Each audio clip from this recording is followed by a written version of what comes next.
America और Iran के बीच जून में साइन हुए अंतरिम समझौते के बावजूद शांति प्रक्रिया अटकी हुई है, क्योंकि तेहरान ने स्पष्ट किया है कि जब तक अमेरिका सभी प्रावधानों को लागू नहीं करता, तब तक कोई अंतिम समझौता नहीं होगा।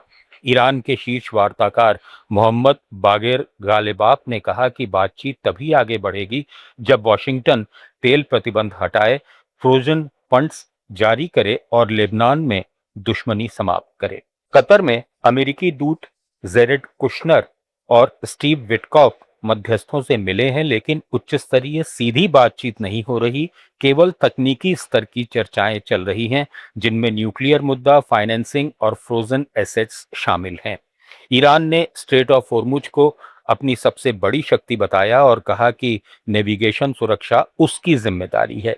वहां यातायात अभी भी युद्ध पूर्व स्तर से काफी कम है। हाल में होर्मुज में जहाजों के रास्ता भटकने और हमलों की घटनाएं भी हुई हैं। अमेरिका ने कहा है कि अगर बातचीत विफल हुई तो भी उसकी स्थिति मजबूत है, जबकि ईरान युद्ध के लिए तैयार रहने का संदेश दे रहा है। इलाके में तनाव बरकरार है, लेकिन दोनों पक्ष पूर्ण युद्ध से बचने की कोशिश कर रहे हैं। पश्चिम एशिया में जारी तनाव के बीच इजराइल के प्रधानमंत्री बेंयामिन नेतन्याहू ने कहा है कि इजराइल की अर्थव्यवस्था अब इतनी मजबूत हो चुकी है कि उसे अमेरिका की वित्तीय सहायता की जरूरत नहीं है। उन्होंने अमेरिकी मदद को बंद करने की इच्छा जताते हुए इसे खैरात जैसा बताया।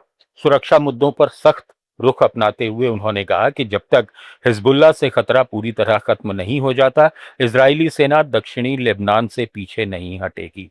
साथ ही उन्होंने चेतावनी दी कि जरूरत पड़ने पर इजराइल ईरान के खिलाफ तीसरी बार भी सैन्य कार्रवाई करने से नहीं हिचकेगा। फलस्तीन मुद्दे पर भी नेतन्याहू ने अपना पुराना रुख दोहराते हुए कहा कि उनकी सरकार किसी भी कीमत पर स्वतंत्र फलस्तीनी राज्य के गठन की अनुमति नहीं देगी। अमेरिका में अस्थायी वीजा पर रह रहे हजारों भारतीय परिवारों के लिए बड़ी राहत की खबर है। अमेरिकी सुप्रीम कोर्ट ने राष्ट्रपति डोनाल्ड ट्रंप के उस कार्यकारी आदेश को खारिज कर दिया है, जिसमें जन्म के आधार पर मिलने वाली नागरिकता पर रोक लगाने की कोशिश की गई थी। सुप्रीम कोर्ट ने 6-3 के बहुमत से फैसला सुनाते हुए कहा कि यह आदेश अमेरिकी संविधान के 14वें संशोधन का उल्लंघन करता है।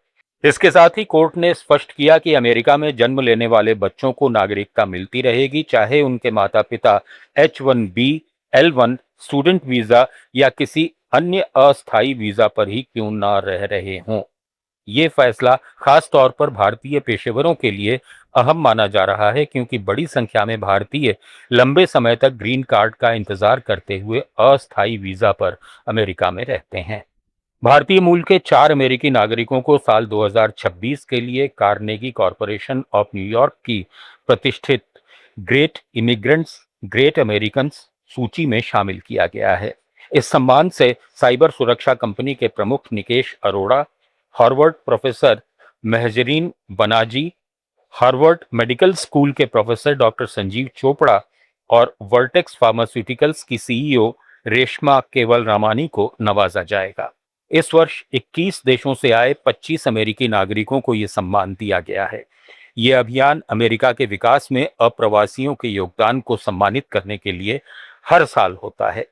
इससे पहले सुंदर पिचई, शांतनु नारायण, गीता गोपीनाथ, अभिजीत बनर्जी और विवेक मूर्ति जैसी भारतीय मूल की कई प्रमुख हस्तियां भी ये सम्मान प्राप्त कर चुकी हैं। अफगानिस्तान और पाकिस्तान के बीच तनाव एक बार फिर बढ़ता दिखाई दे रहा है। अफगानिस्तान ने दावा किया है कि उसकी वायुसेना ने पाकिस्तान के बलूचिस्तान और खैबर पख्तूनख्वा प्रांत में आईएसआईएस के कथित ठिकानों पर हवाई हमले किए हैं। अफगान रक्षा मंत्रालय के अनुसार इन ठिकानों का इस्तेमाल अफगानिस्तान में आतंकवादी हमलों की योजना बनाने के लिए किया जा रहा था। मंत्रालय ने कहा कि देश की सुरक्षा के लिए खतरा बनने वाली हर जगह को निशाना बनाया जाएगा। अफगानिस्तान का दावा है कि इस कार्रवाई में कई आतंकवादी मारे गए हैं।